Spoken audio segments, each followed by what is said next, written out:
I'm 45 years old today, and I'm giving myself a very weird gift. This is the beginning of my next series, 45 days of trying to figure out what makes me feel okay. About a year ago, my inner voice started saying, you know how you have your inner voice that's like gets things stuck on repeat? Well, it started telling me, I don't think that I'm okay. And that sort of ebbs and flows. But the things that used to like help that inner voice, it's sort of like a white flag cry for help when I used to hear I feel like I'm gonna cry, or I want to cry and run away. Like I just needed a nap or some water or something. Anyway, the next 45 days, I'm Andy. I'm going to be here every day giving you the okay report. And what this is going to be is just 45 days of experimentation, trying to figure out what makes me feel okay. As a 45-year-old neurodivergent woman who's an artist, who's an empath, who is living in a world that feels like a complete dumpster fire. I know that many artsy people, many creatives are struggling right now. I think many people in my age group are struggling right now. Mothers are struggling right now. I think, a lot of you who are mothers, you're in the middle of May-cember, as they say. It's not quite like that in Portugal, at least not with what we're involved in. And for that, I am thankful. My series that I just finished, 44 Ways That I Built a Life That Doesn't Break Me, had to do with how healing moving abroad has been for me. And it has been healing. And I think I was a little taken aback when my inner voice started pushing back and telling me that I don't feel okay. And I'm not sure what I need, but I think a lot of it has to do with just tending to myself. Tending to myself, making sure that I make some space for myself in this life where I carry a lot. And so I made this awesome okay-o-meter. And so every day for the 45 days, we will be like doing the okay-o-meter, and I'll tell you what I did and whether it actually made me feel more okay. So we have, storm clouds over here. This is clearly like, oh, not okay. And then we have sun coming out of the clouds. We have blue sky and bird. And then we have sunshine and rainbows. This will be like the best kind of okay. And right now, I'm feeling pretty close over here. And what I did to feel on the sunshine and blue sky and sunny rainbows is I spent a night away for my birthday last night. And I am at my friend's house while they are out of town. And it's, the okay-o-meter is over here today. I haven't actually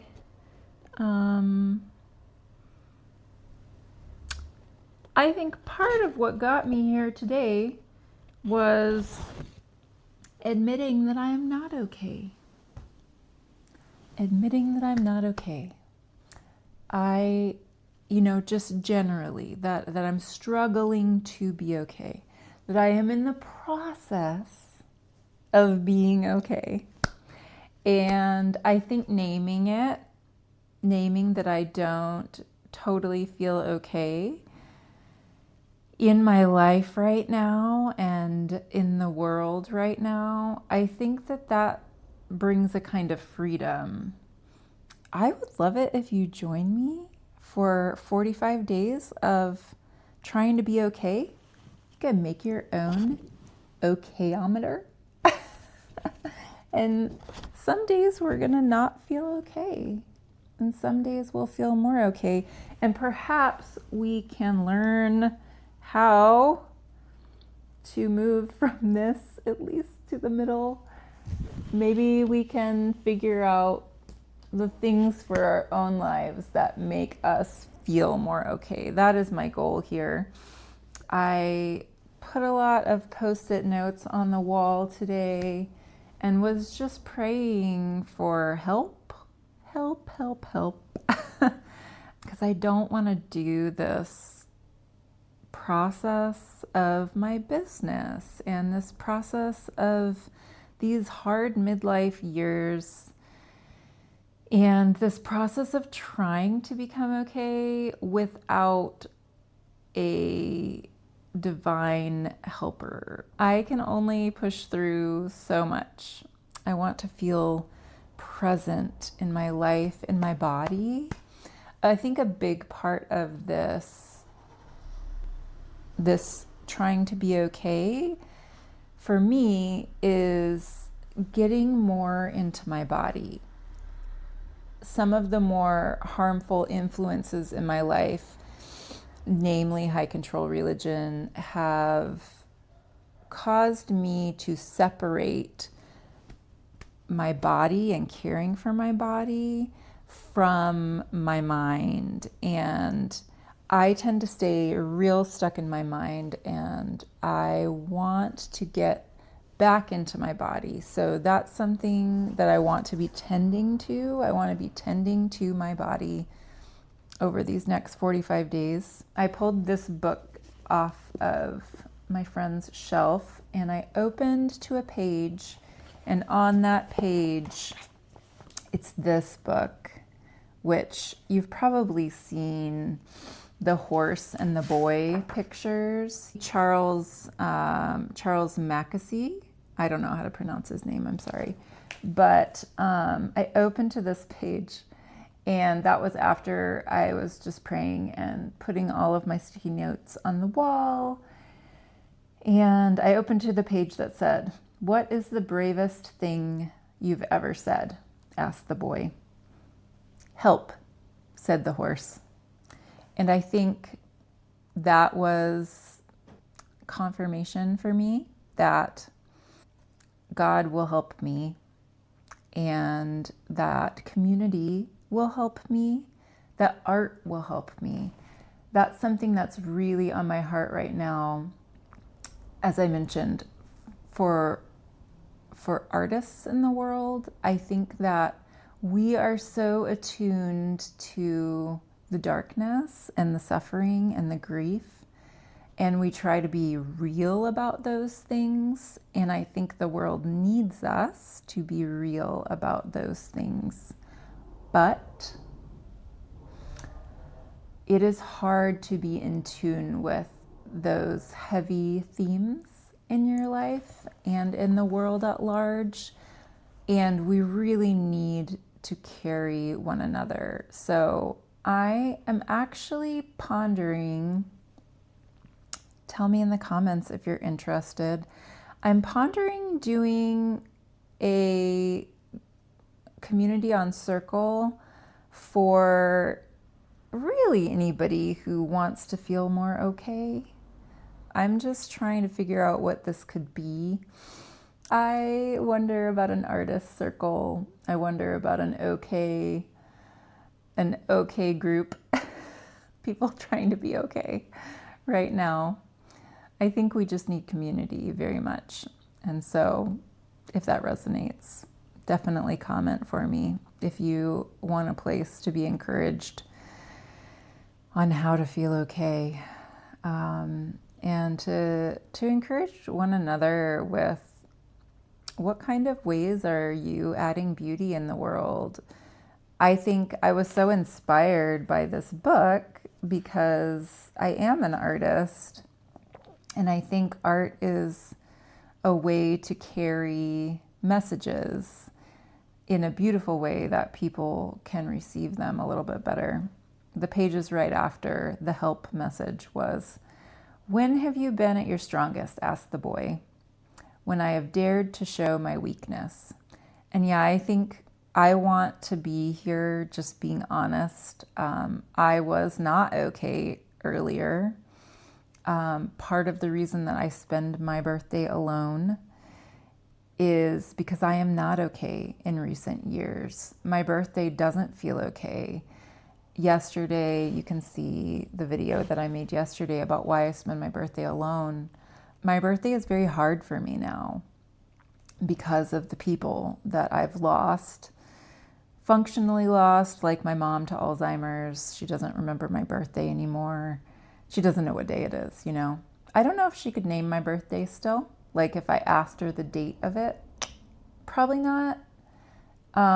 But maybe she's not aware of time anymore. If you want to hear more about how grief has affected the way that I process special occasions, and especially my birthday, that video is a good one to watch for that. I want to be real here. Even though I have done so much to try and be okay, I still struggle to feel okay on a regular basis.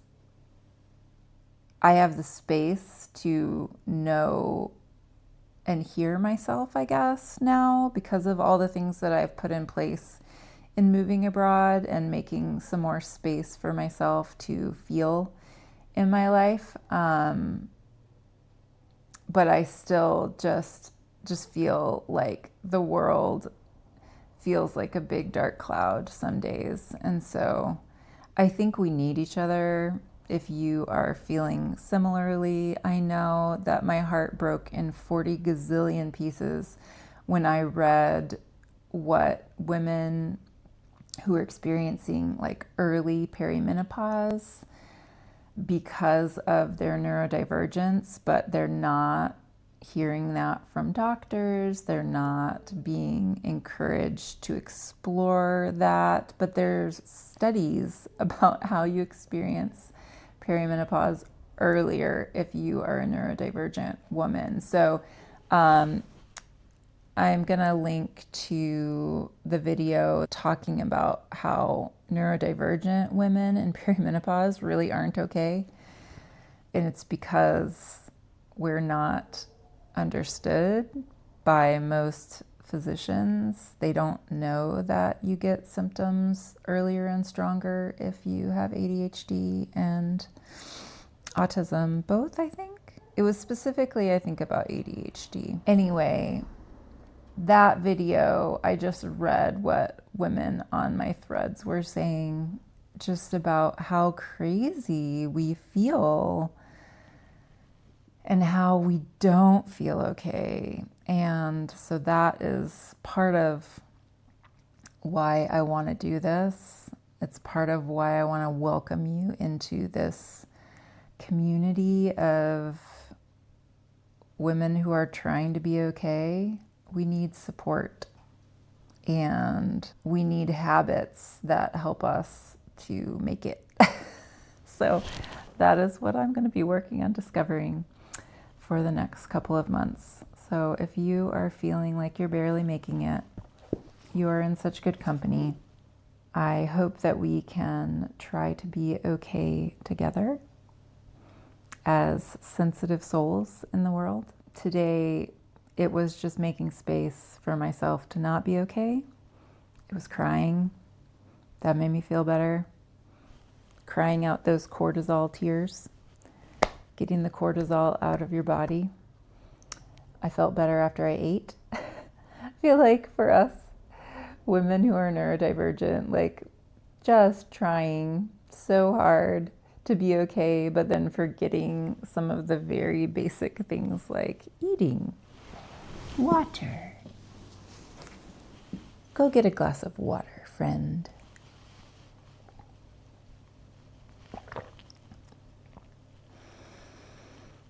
So, yeah, I'm just going to try and be really honest about the things that make me feel more okay. And on days when I'm not feeling okay, what I did and whether it worked. So, today, what worked was turning off my phone and turning off the people who need me for a little while, having my husband hold down the fort. And then the turning off the phone was really important too, because if I don't turn it off, my children can still get to me. So that's something that I need to do more is just set aside my phone and make sure that I'm giving myself space to think and feel before I become the emergency contact for my loved ones and all the ways that I support the people in my life. I need to support myself first. So that's what I'm going to try to do for the next 45 days. I hope that you will join me. I talk a lot about daring to truly live, and I think if we are not honest with ourselves about how we are feeling and what is going on with ourselves, we can't really get to the place of daring to truly live. As I look to the next few decades of my life and what things that I want to do and bring forth, I need to be tending to myself so that I can make those dare to truly live decisions. Very practically, I have a strategy that I use called Find the Beauty, and it's like a little hunt for anything beautiful. It can be light coming in the window, it can be plants, it can be looking your child in the eyes and remembering the people who love you. There's a million ways to find the beauty, and that's what keeps me afloat. And part of the way that I found beauty today was exposing myself to art and music and literature. So find the beauty today, however you can find it. And I will be back tomorrow with another OK report and the OK-ometer and let you know how I'm doing. I would love to see you in the comments and hear from you about what you do to feel okay.